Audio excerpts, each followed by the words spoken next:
ॐ सहनाववतु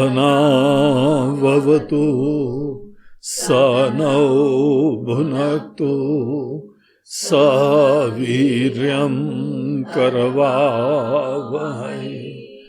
तेजस्विनावधीतमस्तु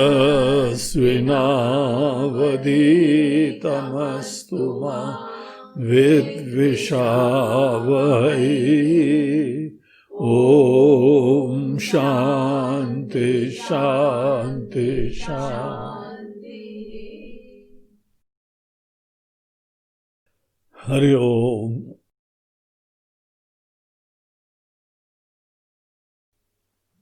तो कल हम लोग अपने कठोपनिषद के एक अत्यंत महत्वपूर्ण प्रसंग में देख रहे थे कि आत्मा का ज्ञान कभी भी दृष्ट चीज के तरीके से नहीं होता है। यद्यपि हम लोगों के जीवन में जहां पर भी ज्ञान शब्द का प्रयोग होता है, ज्ञान शब्द से आशय यह होता है कि हम किसी चीज को अपनी वृत्ति का विषय बनाएं, हम उस चीज के बारे में कॉन्शियस हों, और कॉन्शियस होने के लिए वो वस्तु हमारे सामने उपस्थित होनी चाहिए। यही ज्ञान का हमारे मन के अंदर एक निश्चय है, और इसी को हम बहुत गहराई से न समझने के कारण ये आग्रह और अपेक्षा करते हैं कि विषय की तरीके से आत्मा को भी देखना चाहिए। हम देखने वाले हैं और आत्मा जो है देखने का विषय है, वो वस्तु है। यहां पर इस चीज को हमें ध्यान रखना है कि हम लोग आत्मा का ज्ञान प्राप्त कर रहे हैं, अर्थात जो जानने वाला है उसका ज्ञान प्राप्त कर रहे हैं। जो जानने वाला है जब उसका ज्ञान प्राप्त करते हैं तो ऑब्वियसली वो तो सामने नहीं आएगा, लेकिन तो भी ये बात कितनी एविडेंट है, स्पष्ट है कि यहां पर एक जानने वाला विराजमान है। जानने वाला है तो ही तो हम जानने के लिए प्रवृत्त हो रहे हैं, और जानने वाले के बारे में संदेह कैसे? यहां हम लोगों का जो जिज्ञासा का विषय है कि महाराज जी आत्मा, आप तो बोलते हैं कि आत्मा ब्रह्म है, पूर्ण है। यहां जानने वाला जानने की जिज्ञासा से युक्त है, उसके अंदर परम आनंद की प्राप्ति की आकांक्षा विराजमान है। इसी से प्रमाणित होता है कि जो जानने वाला है वो पूर्ण नहीं है। जो पूर्ण नहीं है वो पूर्ण तत्व को जानना चाहता है। तो हमारी जिज्ञासा, हमारा प्रश्न बिल्कुल उचित है। इसीलिए हम सामने एज एन अपूर्ण एंटिटी, एक अपूर्ण व्यक्ति की तरीके से पूर्णता को हम जानना चाहते हैं। कहां है, कहां छुपे हुए हो प्रभु, आप कहां विद्यमान हैं?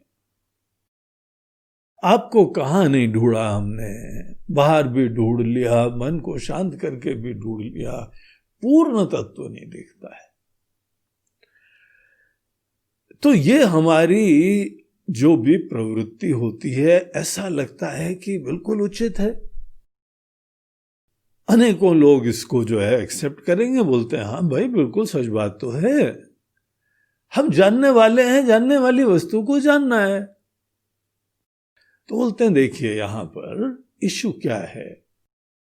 पहले तो हम जानने वाले हैं, जानने वाला तो सामने नहीं आएगा, वो तो जानने वाला रहेगा। अब ये जो बात है कि जानने वाला आकांक्षा से युक्त है, अपेक्षा से युक्त है, यही उसकी अपूर्णता दिखाता है। तो अपूर्ण पूर्ण को खोज रहा है, तो उसमें क्या प्रॉब्लम है? बोलते नहीं, प्रॉब्लम नहीं है। हर व्यक्ति के अंदर जिज्ञासा हो, मुमुक्षा हो, यह बिल्कुल उचित है, उसके अंदर इच्छा होनी चाहिए। लेकिन जो जानने वाला है, जानने वाले के मन के अंदर आकांक्षा है, अपूर्णता है, यह है ना। इतने से हमने क्या निर्धारित कर लिया कि हमसे अलग है, और अलग है ये जहां निर्धारित करा तो हमारे सामने आना चाहिए। और यहां पर वेदांत शास्त्र हमको क्या बता रहे हैं? इसको बोलते हैं वेदांत के सिद्धांत का तात्पर्य निश्चय करना। क्या तात्पर्य बता रहे हैं? बोलते हैं कि ये जो जानने वाला है, इसके अंदर अपूर्णता है, कमी है, आकांक्षा है, पूर्ण होना चाहता है, ठीक है ना।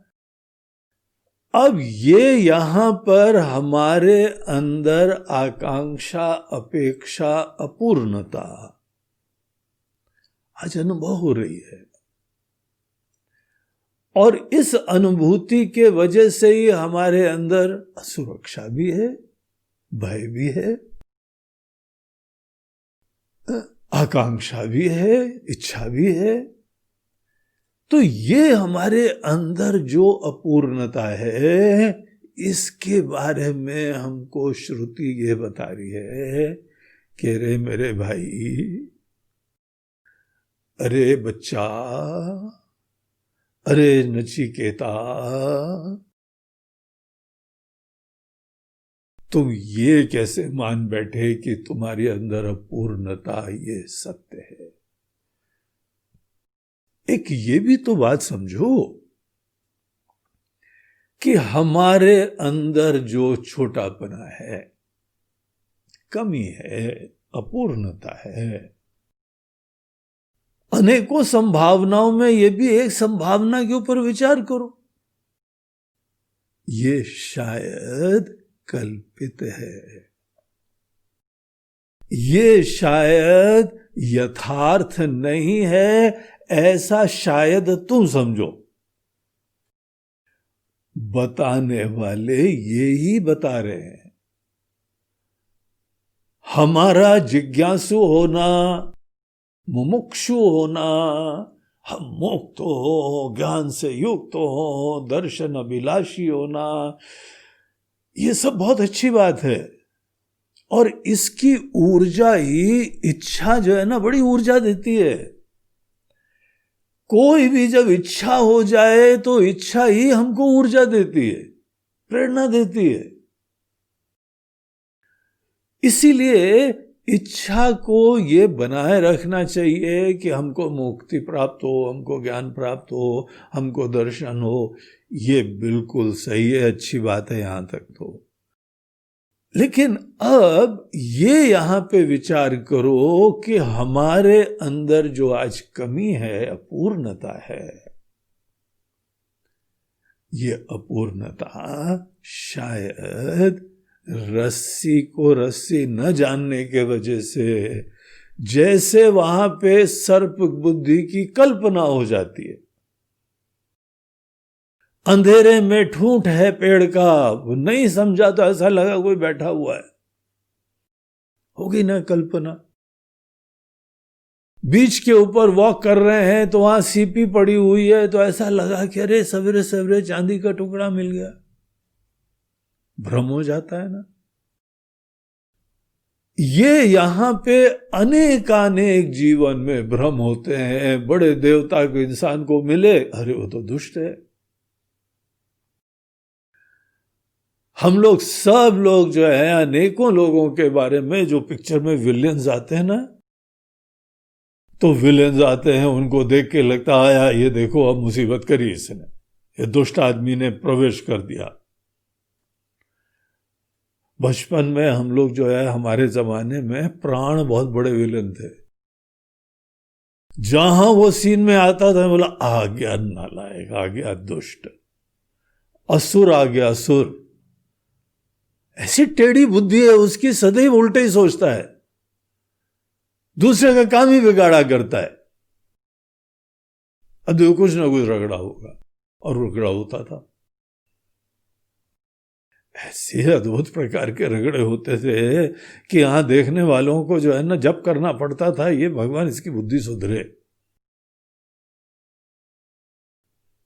तो हम लोग के अंदर उसके बारे में ऐसा नोशन हो गया था। एक बार हम बंबई गए, बंबई में बीच के ऊपर वॉक करने के लिए हमारे कोई भक्त थे, हमको ले गए। बोला ये सवेरे सवेरे कितना अच्छा मौसम है, आपको बीच में घुमाए। उस दिन सवेरे कोई क्लास था नहीं, तो वहां हमने देखा सामने से चला आ रहा है प्राण। हमारे तो प्राण ही निकल गए। हम बोले ये दुष्ट जब जब सीन में आया है तब तक मुसीबत ही कराई, ये हमको कहां दर्शन हो गया सवेरे। क्या होता है देखिए, हमारे मन के अंदर कुछ धारणाएं किसी के बारे में हैं, और हम उसको देखते ही वो धारणा आरोपित कर देते हैं। हमको वहां के लोगों ने बताया कि ये बहुत अच्छा इंसान है, ये जहां रहता है सब लोग अपने आप को धन्य समझते हैं उसके वजह से। परिवार वाले धन्य समझते हैं, सोसाइटी वाले धन्य समझते हैं, शहर वाले धन्य समझते हैं, अनेकों देश वाले धन्य समझते हैं, पूरे समाज वाले धन्य समझते हैं। इसके वजह से धन्य, इसको बोलते हैं कि अध्यारोप कल्पना। और हमारी दृष्टि जब किसी के बारे में ऐसी होती है तो वो कुछ भी करे, ऐसी भयंकर कंडीशनिंग होती है कि हम उसको वैसा ही देखा करते हैं। हम अध्यारोप के शिकार हैं। और ये केवल हमारे व्यवहार में नहीं होता है, ये वेदांत के मनीषी लोग बता रहे हैं। आपने अपने बारे में भी धारणा उत्पन्न करी हुई है यही जानने वाला, यही जो है आकांक्षी, यही जो है वह मुमुक्षु।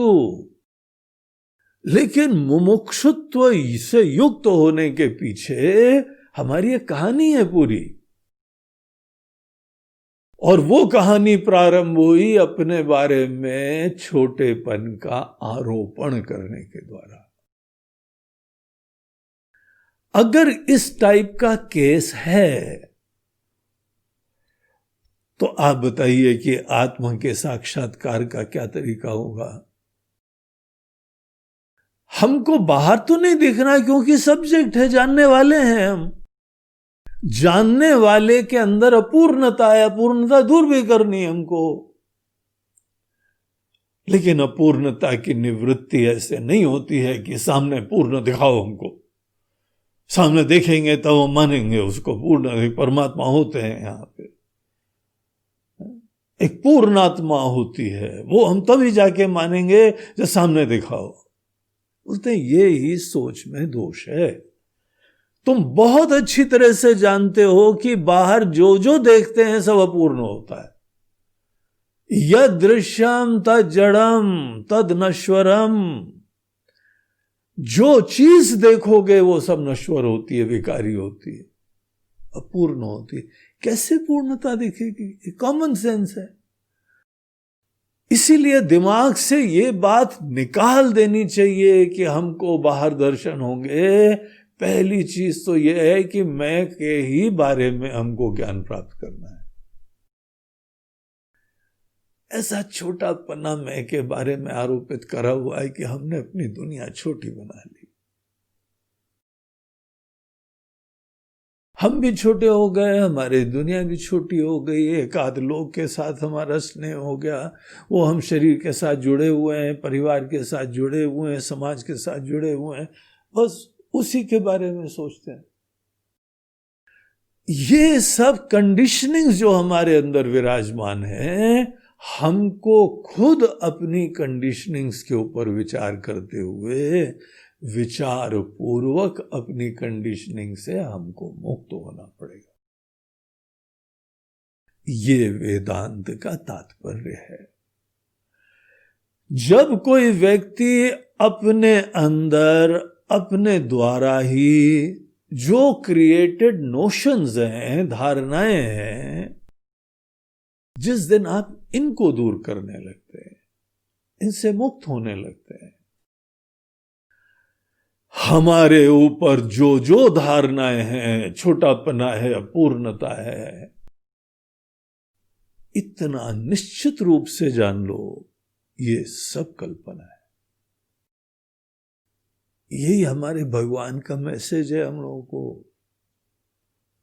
यही वेदांत शास्त्र हमको बता रहे हैं। विश्वास करो।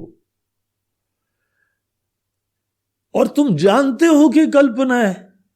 बच्चा जब पैदा होता है तो उसके अंदर कोई धारणा नहीं है, और क्या सुंदर मासूम लगता है।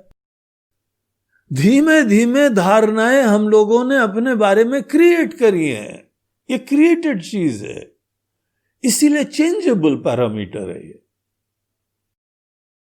कोई भी धारणा हम अपने बारे में चेंज कर सकते हैं और या हम क्रिएट कर सकते हैं। हम लोगों को कहा जा रहा है तुम कुछ क्रिएट मत करो, तुम अपने अंदर ब्रह्म स्वरूपता की कल्पना भी मत करो, धारणा भी मत उत्पन्न करो। तुम मात्र अपनी सब अपूर्णता का निषेध करो, ये जान के कि यह अध्यारोप है। अध्यारोप अपवादाभ्याम निष्प्रपंचम प्रपंचते। जो परमार्थ तत्व होता है वो सदैव अपने ऊपर अपने ही बारे में जो कल्पनाएं हैं उनको विचार पूर्वक निषेध करा जाता है। यही चिंतन है, यही मनन है, यही कंटेम्पलेशन है, यही मेडिटेशन है।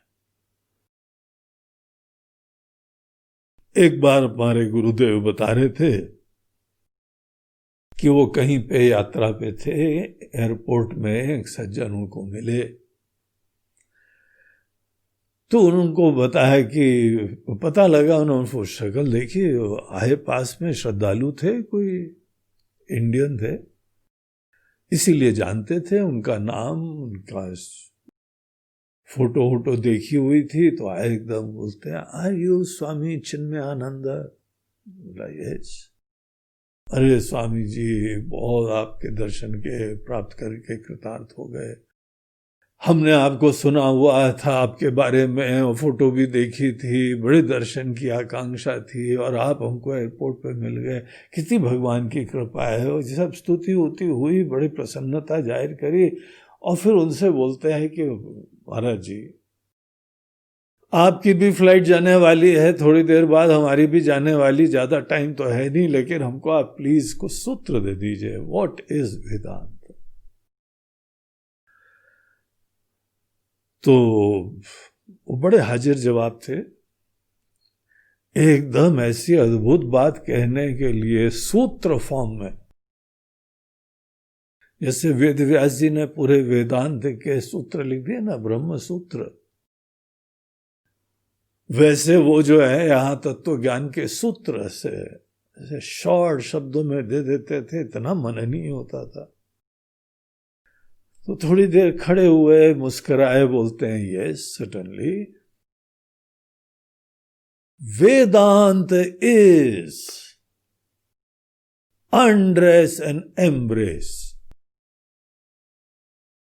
बोलते हैं व्हाट स्वामी जी? बोलते हैं ये बेटा ध्यान रखो, ये तुमको हम ब्रह्म ज्ञान का सूत्र दे रहे हैं। अनड्रेस एंड एम्ब्रेस, थोड़ा झेप गया, क्योंकि अनड्रेस और एम्ब्रेस जो है वो केवल शारीरिक संबंधों में करा करता था। तो उसने बोला नहीं, not at the level of body, at the level of your self. undress and embrace. This is Vedanta. Swami ji समझे नहीं, बोलते हैं हाँ व्याख्या का टाइम तो अभी नहीं है, तुम्हारी फ्लाइट अनाउंस हो गई है, सोचते रहना, विचारना, पढ़ना, चिंतन करना, अनेकों विद्वानों से पूछ लेना, लेकिन आई कैन अश्योर यू कि हमने तुमको वेदांत का एक बहुत मूलभूत सूत्र दे दिया है। हरिओम, नमस्ते। तुम अपने रास्ते, हम अपने रास्ते। अब देखिए वहां पे संक्षेप में कितनी बड़ी बात कही गई। जो चर्चा हम लोग कर रहे हैं वही उन्होंने वहां उनको बताया कि तुमने अपने ऊपर अनेकों प्रकार के वस्त्र धारण करे हुए हैं, अनेकों धारणाओं के वस्त्र, अनेकों नोशंस के वस्त्र, और जो भी तुमने अपने बारे में धारणाएं उत्पन्न करी हैं तुम उसके वजह से छोटे हो,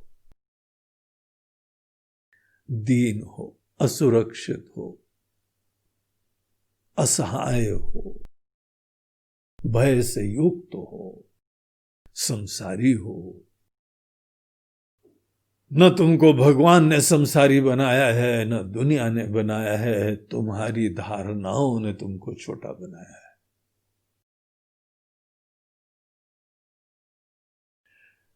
और अगर ये बात हम ध्यान रखते हैं तो हमारे अंदर ये प्रश्न नहीं आएगा जो इस व्यक्ति के अंदर यहां आ रहा है, महाराज जी दर्शन कैसे होगा? अरे ये आत्मा है, यही आत्मा जो तुम मैं की तरह अभिव्यक्त हो रहे हो, इसी के यथार्थ को जानना है। और यथार्थ को जानना तभी होता है जब इसके बारे में कल्पनाएं दूर करो, धारणाएं दूर करो, नोशंस दूर करो। तो निगेशन यहां पथ है, अनेकों चीजों का अपवाद यहां पथ है।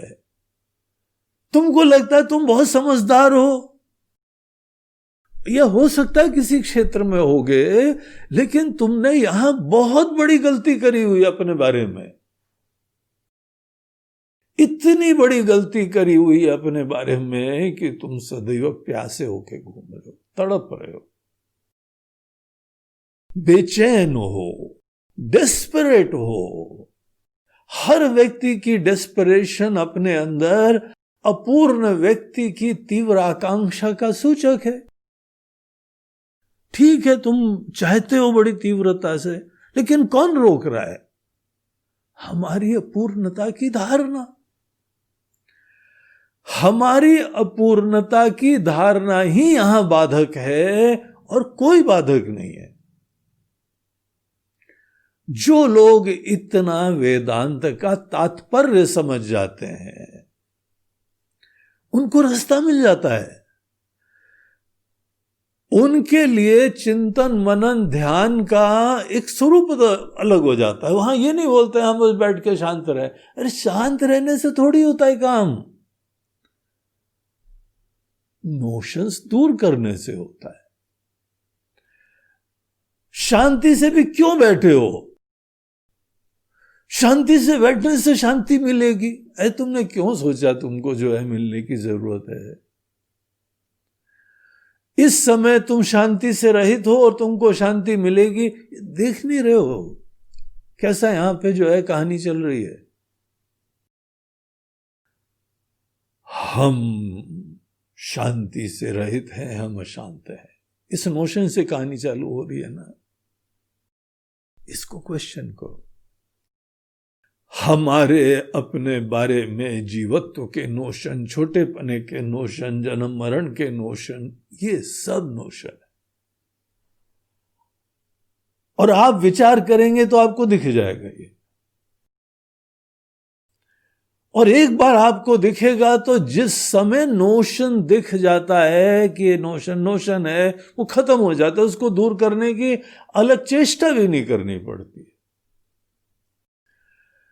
जहां दिख गया कि ये सांप नहीं रस्सी है, सांप कहां भाग जाता है? सांप को उसका क्रियाक्रम करने के लिए भी कोई जरूरत ही नहीं होती है। सांप मर गया, सांप की अंतिम क्रिया करेंगे और सांप का जो है वो संस्कार करेंगे। द मोमेंट हमने जाना कि ये कल्पना होती है, वो चीज गायब। और एक एक नोशंस जब हमारे अंदर से खत्म होते जाते हैं। अब आप थोड़ी देर के लिए विचार कर लीजिए, आपके अंदर से सब नोशन खत्म हो गए। किसी व्यक्ति के अंदर लिमिटेशंस के नोशन खत्म हो गए, सब नोशंस खत्म हो गए, क्योंकि नोशंस ही लिमिटेड होते हैं। हमको लिमिटेड नोशंस कर रहे हैं, अध्यारोप हमको छोटा कर रहे हैं, कल्पनाएं हमको छोटा बना रही हैं। और कल्पना से मुक्त हुए तो जो भी अवशिष्ट रहता है उसके अंदर छोटापना नहीं है। हम अब छोटेपने से रहित हो गए। तो ये यात्रा कोई बाहर की प्रवृत्ति की नहीं है, ये बाहर किसी दर्शन की नहीं है। एक अपूर्ण व्यक्ति बाहर किसी पूर्ण वस्तु का दर्शन करेगा, ऐसा यह केस ही नहीं है। अपूर्ण व्यक्ति अपनी अपूर्णता की धारणा का निषेध करेगा। ये तात्पर्य वेदांत शास्त्र का है, ये मैसेज है। और जिसने अगर प्रॉपरली पूरा शास्त्र का मैसेज पढ़ा, उसके अंदर कितने सारे प्रश्नों का समाधान हो जाता है। बाहर कोई दर्शन की इच्छा नहीं। कब दर्शन होंगे हमारे राम जी के, हमारे शिव जी के? वो एकमात्र अखंड द्वैत, कैवल्य उपनिषद में प्रतिपादित वो कैवल्य वस्तु, वो केवल वस्तु, तो किसको दर्शन होंगे? और दर्शन क्या बाहर से होंगे? देखो कैसी धारणा से युक्त होके हम अपने पैर पे कुल्हाड़ी मारते हैं। तो ये यहाँ पे बहुत ही सुंदर महत्वपूर्ण चीज हम लोग को देखने की है। और इधर हमको ब्रह्म विद्या के आचार्य यमराज जी महाराज बताते हैं कि सदैव ये निश्चय करके चलो कि ये अस्थि ये है। और वो भी अस्थि नहीं, वो भी हमारी यथार्थ की तरीके से अस्थि, जो हम और आपकी वास्तविकता है वो ही वो तत्व है।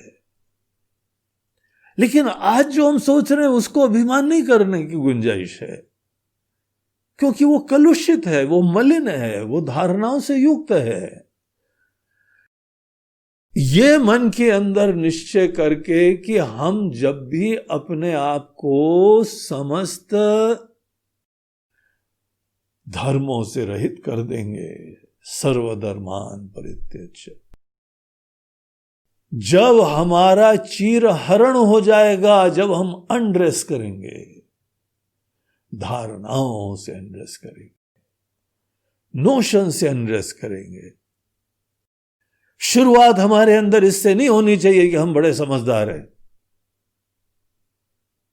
और ये हमारी समझ है, ये हमारी बिलीफ है, ये हमारी मान्यता है। अरे भैया, तुम जो भी हो, धारणाओं के पुंज हो, तुम नोशन से युक्त हो, तुम्हारा सब ज्ञान तुम्हारे काम नहीं आ रहा है।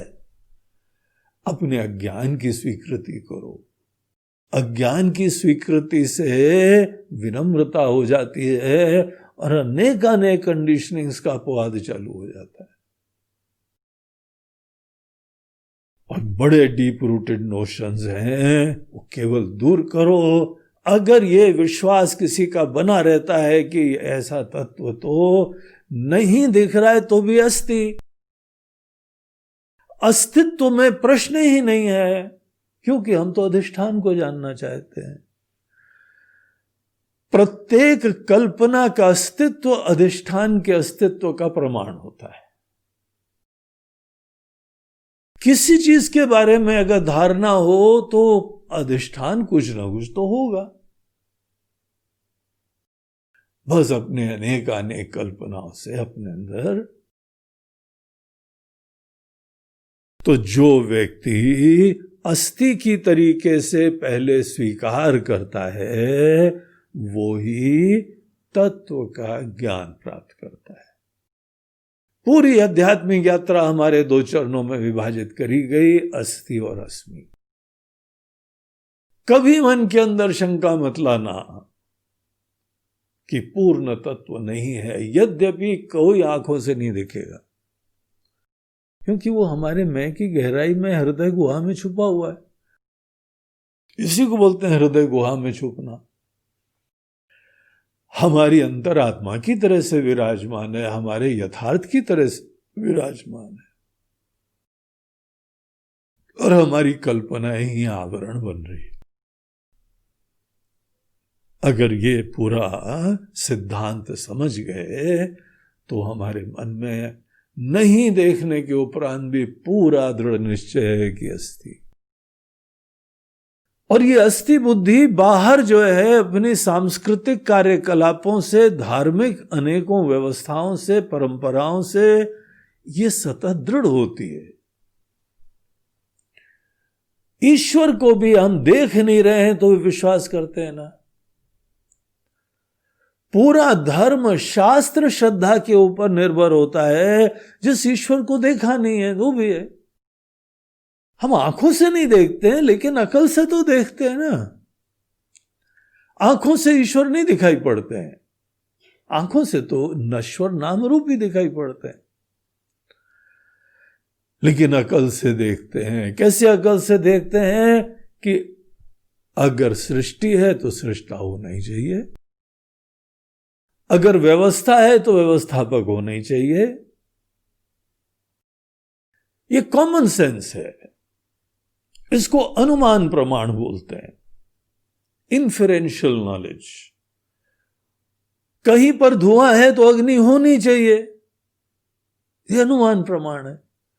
और कितनी सारी चीजें हम लोग अनुमान प्रमाण से जानते हैं। फीवर है, इन्फेक्शन होना ही चाहिए। सांसों की तकलीफ हो रही है,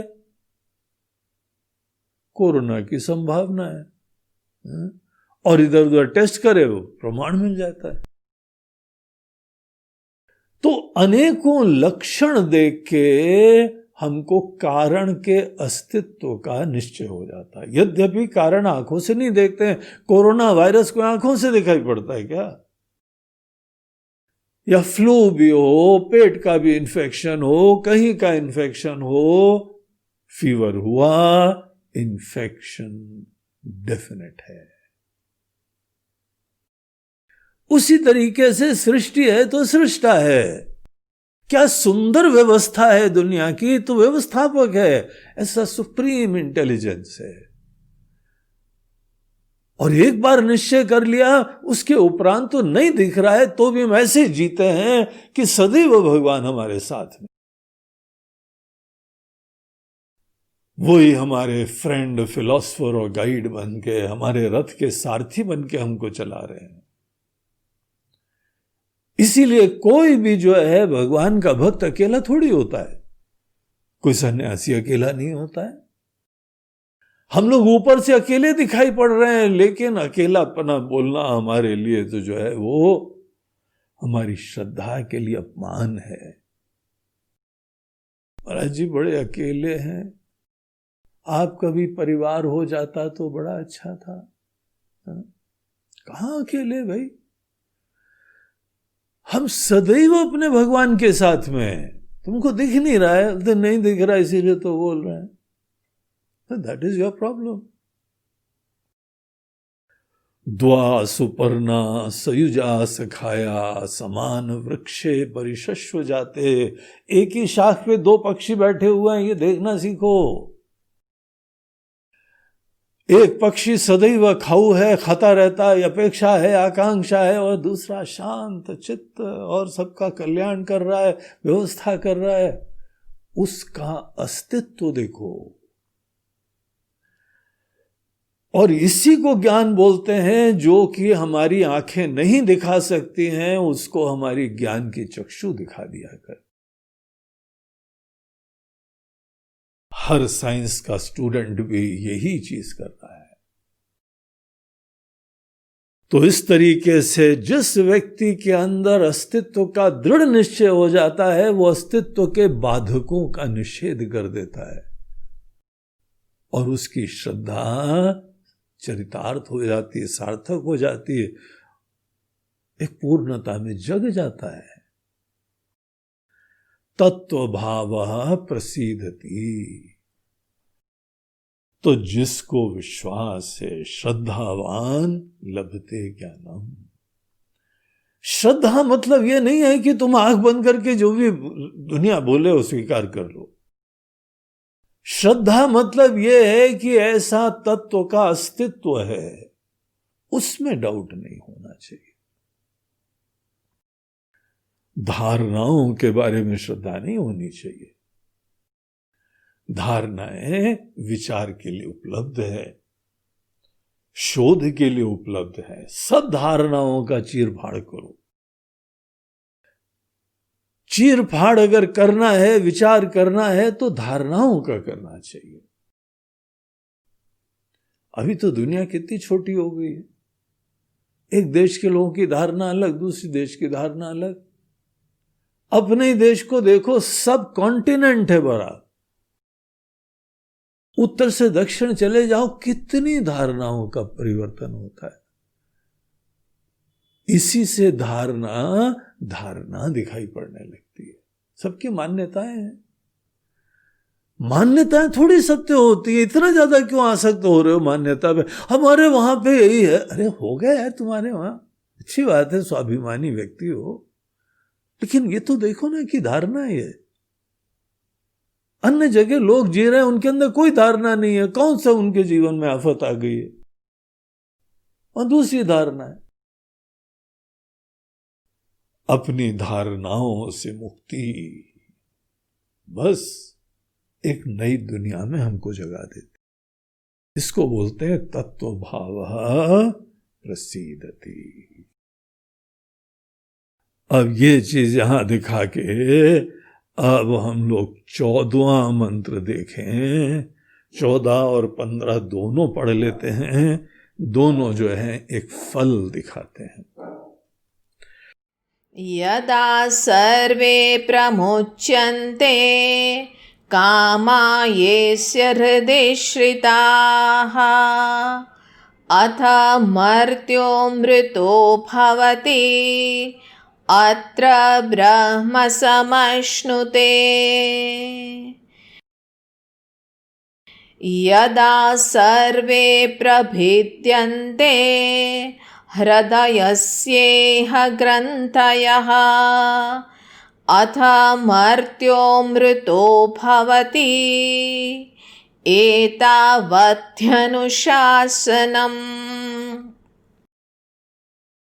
ये दोनों जो है हमको दिखाते हैं कि हमारी निषेध की प्रक्रिया जब पूरी हो जाती है, जब अपने ऊपर से हम पूर्ण रूप से अनड्रेस कर देते हैं,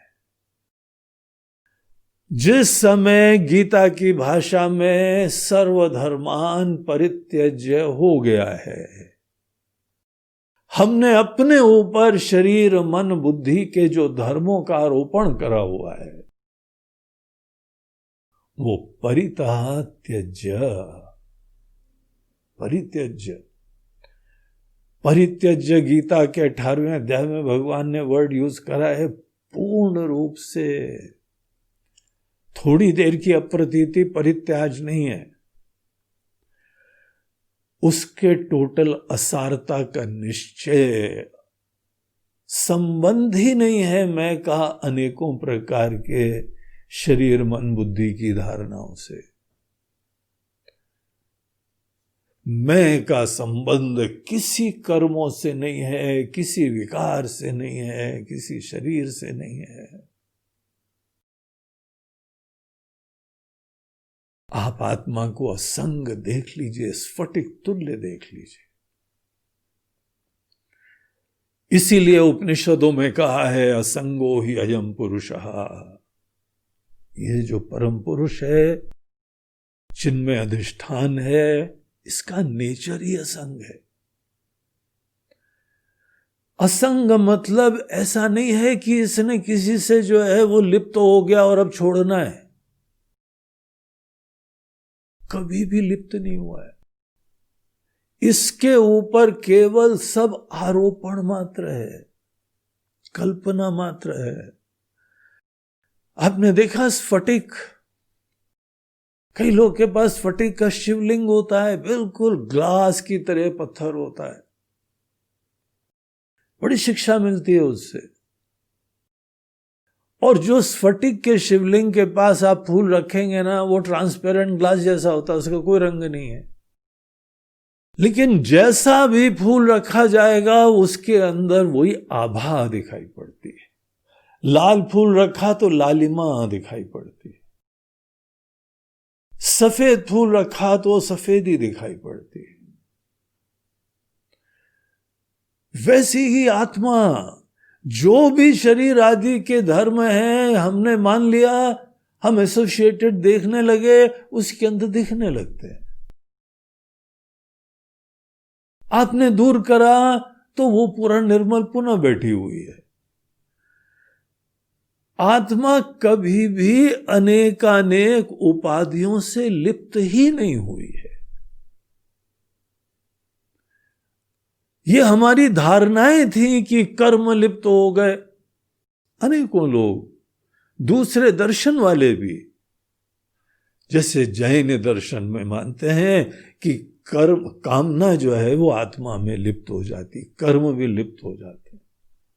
इसीलिए वो महात्मा लोग बहुत तपस्वी होते हैं, घोर तपस्या करते हैं, अद्भुत तपस्या करते हैं।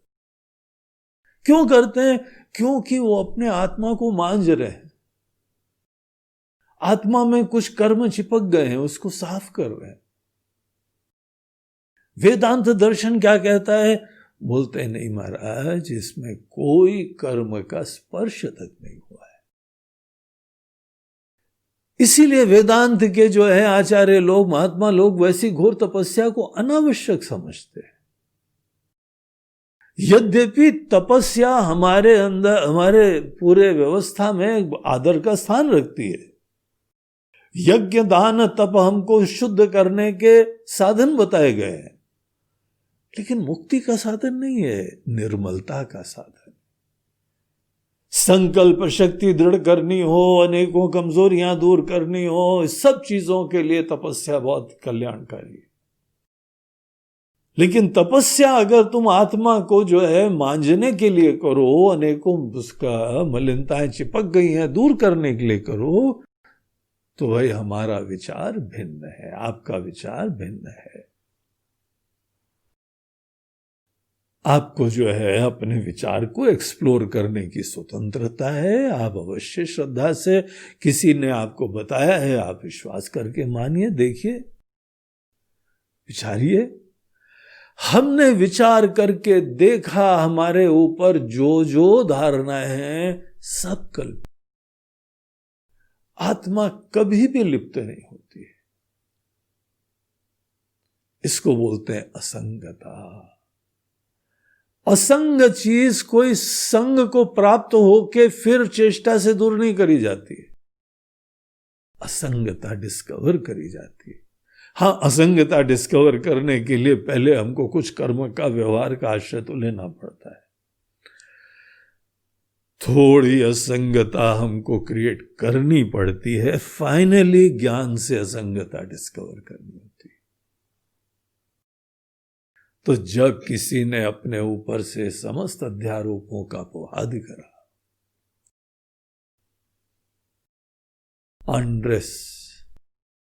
अनड्रेस करते गए, अपने ऊपर से धारणाएं दूर करते गए, और सब उसके मन के अंदर से कल्पनाएं जब दूर हुई, तो यहां बोलते हैं कि आपकी सब कामनाएं दूर हो जाती हैं जब आप कामी ही नहीं रहते। हम जब कामी नहीं है, छोटे नहीं है, अपेक्षावान नहीं है, हमारी वो अस्मिता चेंज हुई तो सब कामनाएं खत्म। बाहर का लक्षण है कि हमारे अंदर कोई कामनाएं नहीं हो रही हैं, अंदर की स्थिति यह है कि हम कामी नहीं रह रहे।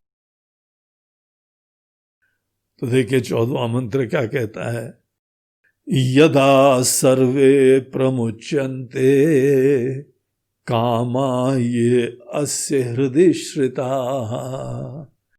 जब किसी के अंदर भिन्न भिन्न दुनिया भर की कामनाएं अब अनावश्यक हो गई। आपकी कामना की पूर्ति हो जाती तो कामना अनावश्यक हो जाता है ना। हर कामना का प्रयोजन अपने अंदर पूर्णता की प्राप्ति होती है। आपने समस्त पूर्णता का निषेध करके अपने अंदर पूर्णता देख ली, अनावश्यक हो गई कामना। जब तुम्हारे अंदर से सब कामनाएं, भिन्न भिन्न चीज की कामनाएं, धन दौलत, रिश्ते नाते, सुरक्षा आदि आदि, ये सब कामनाएं अज्ञान से उत्पन्न है, अनावश्यक है। कामनाओं की पूर्ति आपने कर ली, ये कोई इंटेलिजेंस नहीं है आचार्यों के दृष्टिकोण से। तुम पहले निराधार कल्पना करते हो, फिर कल्पना की पूर्ति के बाद अपने आप को बड़ा सफल समझते हो, और तो भी असुरक्षित। दुनिया भर की कामना की पूर्ति के बाद भी जो शुरुआत की कहानी थी वो अपूर्णता भी विराजमान है। तो ये कोई इंटेलिजेंट प्रोपोजिशन नहीं रहा है, ये फ्यूटाइल एफर्ट रहे। कामना की निवृत्ति कामना की पूर्ति से नहीं होती है, कामी के अपने कामी होने की धारणा की निवृत्ति से होती है। तो यहां पे बोलते हैं जब फाइनली आपने जो भी कामी वामी के नोशंस दूर करे, फाइनल इफेक्ट क्या हुआ, सब कामनाएं शांत।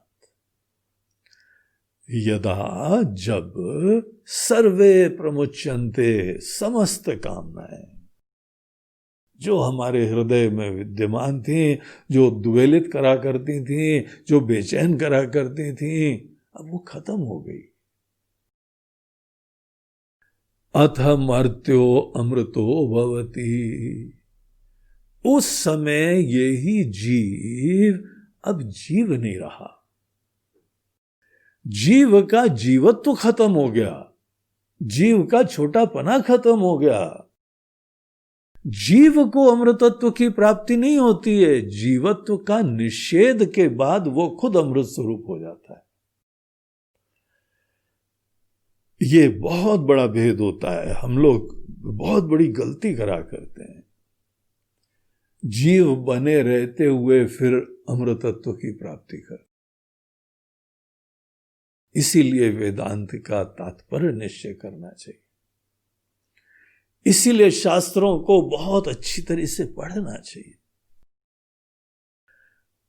हमारे अंदर अनेकों प्रकार से जो जीवत्व है, that I am an individual, हम एक व्यक्ति हैं,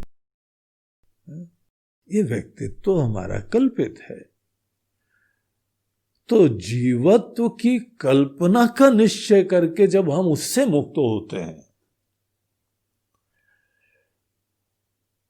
तो जीवत्व की समाप्ति के बाद जो अवशिष्ट रहता है वही अमृत स्वरूप, और उस अमृत स्वरूप को मैं की तरीके से ही जाना जाता है। अथ मर्त्यो अमृतो भवति, अत्र ब्रह्म समश्नुते, और इस तरीके से यहीं पे दुनिया में जीवन में रहते हुए वो ब्रह्म भाव में जग जाते, ब्रह्मवित होते हैं और फिर ब्रह्म ही हो जाते हैं। ये यहां पे रास्ता दिखाया है। यही सेम चीज जो है 15वें मंत्र में भी बताई है, वहां कामना शब्द का यूज ना करते हुए भिन्न दृष्टिकोण से बताई। बोलते हैं कि समस्त हृदय ग्रंथियां। तो क्या बोलते हैं, यदा सर्वे प्रभिद्यन्ते कामा ये से हृदयस्य यह ग्रंथयः। जब यहां पर इसी जीवन में यदा सर्वे के बारे में बताते हैं, यहीं पे ये ऑपरेशन करना है। ये सब प्रकार की अनलोडिंग यही करनी है कचरा की। कचरा गाड़ी आती है ना, सब अनलोड कर देते हो। गीला कचरा इधर, सूखा कचरा इधर, ई कचरा इधर, और खाने का कचरा इधर, और ये खाने का अपशिष्ट इधर डालो और ये डालो। इंदौर की जो है ना कचरा गाड़ी बहुत ही सोफिस्टिकेटेड होती चली जा रही है। पहले तो डोर टू डोर कचरा कलेक्शन, किसी ने बड़ी अच्छी योजना बनाई। उसके बाद केवल कचरा कलेक्शन नहीं, वहां पे 2 डब्बे रखे जाते हैं, गीला कचरा और सूखा कचरा। और गाड़ी में 2 सेक्शन होते हैं, ये डब्बा इसमें खाली करो, ये इसमें खाली करो। फिर धीमे धीमे इवॉल्व करते गए। अभी की स्थिति यह है कि अब गाड़ियां जो है ना 5 डब्बे वाली आएंगी, रंगीन गाड़ियां आएंगी, हरा, नीला, पीला, ग्रे, काला, और भंगार ले जाएंगी, ई वेस्ट ले जाएंगी, खाने का ले जाएंगी, अन्य कोई मेडिकल वेस्ट वो ले जाएंगी, बच्चों के डायपर शाइपर और ये सब चीजें हैं उसके लिए अलग रखेंगे। जो भी बैठे हुए सोच रहे हैं ना, कचरे की निवृत्ति योजना, कचरे की निवृत्ति योजना वेदांत भी है। वेदांत भी बोलता है कचरे को निवृत्त करो। और जब यहां पे सब कचरे खत्म हो जाएंगे, यदा सर्वे प्रभिद्यन्ते हृदयस्य इह ग्रंथयः। तो हृदयस्य ग्रंथयः यदा सर्वे प्रभिद्यन्ते। हर व्यक्ति के अंदर हृदय में ग्रंथियां हैं, गठान जैसी है। वो गठान नहीं खत्म होती। दुनिया भर की चीजें हो जाती हैं तो भी गठान अंदर बची रहती। ये गठान हमारे छोटेपने की है, घुटन की है या सुरक्षा की। तो श्रुति बोल रही है सब कल्पित है बेटा, ये वस्तुतः नहीं है अधिष्ठान में। तुम शब्द के अंदर इसका कोई नामो निशान नहीं है। विचार करो, और तुम विचार करोगे, विचार से दूर हो जाएगा। और अजी दिख तो रहा नहीं, अरे दिखेगा बेटा, धीरज रखो, सब दिख जाएगा। और तुम अगर विचार विधिवत करते आए हो तो तुमको दिखता रहा होगा। मैं सतस्फुरित होता रहता है, नित्य स्फुरित होता रहता है, सत्स्वरूप होता है, स्फुरित होता रहता है। इसके चित्त स्वरूपता बताई जाती है। बहुत प्रिय होता है, आनंद स्वरूपता होता है। जो मैं सतस्फुरित हो रहा है वो सच्चिदानंद है। हम सब मूल रूप से सच्चिदानंद हैं, जिसके बारे में अज्ञानवशात हमारे मन ने धारणाएं उत्पन्न करी हैं। अपनी धारणाओं से मुक्ति ही मुक्ति होती है। सब धारणाओं से मुक्ति। यह नहीं है छोटी धारणा छोड़ के बड़ेपन की धारणा। क्यों धारणा की जरूरत है? सब धारणाओं से मुक्ति, और फिर जो है उसको जानना। धारणाओं से मुक्त होके मैं को जानना, यही तत्व का ज्ञान है। अथमर्त्यो अमृतो भवति एतावदि अनुशासनम। बस इतना ही शास्त्र का तात्पर्य है। यही यहाँ पे संदेश है कि हमारे अंदर से सब धारणाएं दूर हो और अपने अंदर हम जगें। एक बहुत ही प्रसिद्ध मंत्र आता है मुंडकोपनिषद में, भिद्यते हृदय ग्रंथि छिद्यन्ते सर्व संशयाः क्षीयन्ते चास्य कर्माणि तस्मिन् दृष्टि परावरे। उस परावर को, उस अधिष्ठान स्वरूप आत्मा को, जो समस्त कल्पना के आधार की तरीके से विराजमान है, उसको जब बहुत अच्छी तरह समझोगे, ओपन माइंडेड, कंडीशनड माइंड से नहीं, अभिमानी और धारणाओं से युक्त होके देखो हम तो जानते हो हम कौन है, ये सब लोग नहीं प्राप्त कर सकते। बहुत विनम्रता से परमात्मा के पास जाना पड़ता है, निरभिमानी होके जाना पड़ता है। इसी चीज को हमारे मंदिर बोलते हैं, चप्पल उतार के नहा धो के जाओ मंदिर। कौन सी चप्पल है? ये धारणाओं की, अभिमान की। अनेकों जो है मंदिरों में तो हमसे छोटे से छोटे काम कराए जाते हैं, विनम्र होना सीखें। गुरुद्वारों में तो ये परंपरा बहुत सुंदर है, वहां कोई बड़ा से बड़ा भी कोई सेठ आ जाए, जूठे बर्तन और चप्पलों की सफाई करते हैं। हम अमृतसर गए थे, गोल्डन टेम्पल, एक से एक घर के लोग वहां चप्पल के जो सेक्शन था सेवा देते थे, और एक वो कपड़ा अपने कंधे पे डाले हुए चप्पल हमको साफ करके, हमारी चप्पल साफ करके आदर से दे रहे। सा अच्छा लगता है देख के, विनम्रता देख के अच्छा लगता है। अभिमान देख के तो फिर उच्चाटन होता है, अभिमान से तो बदबू आती है। तो हमारे अंदर से सब अभिमान खत्म। हृदय ग्रंथि बोलते हैं अविद्या, काम और कर्म, इसकी ग्रंथि होती है।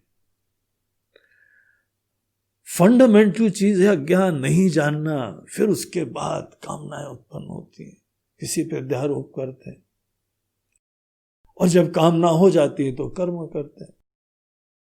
ये सब हमको विपरीत दिशा में प्रवृत्ति या निवृत्ति करवाती रहती है।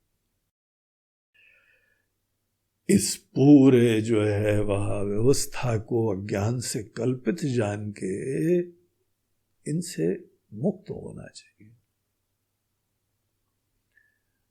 इनके महत्व से मुक्त होना ही मुक्त होना होता है।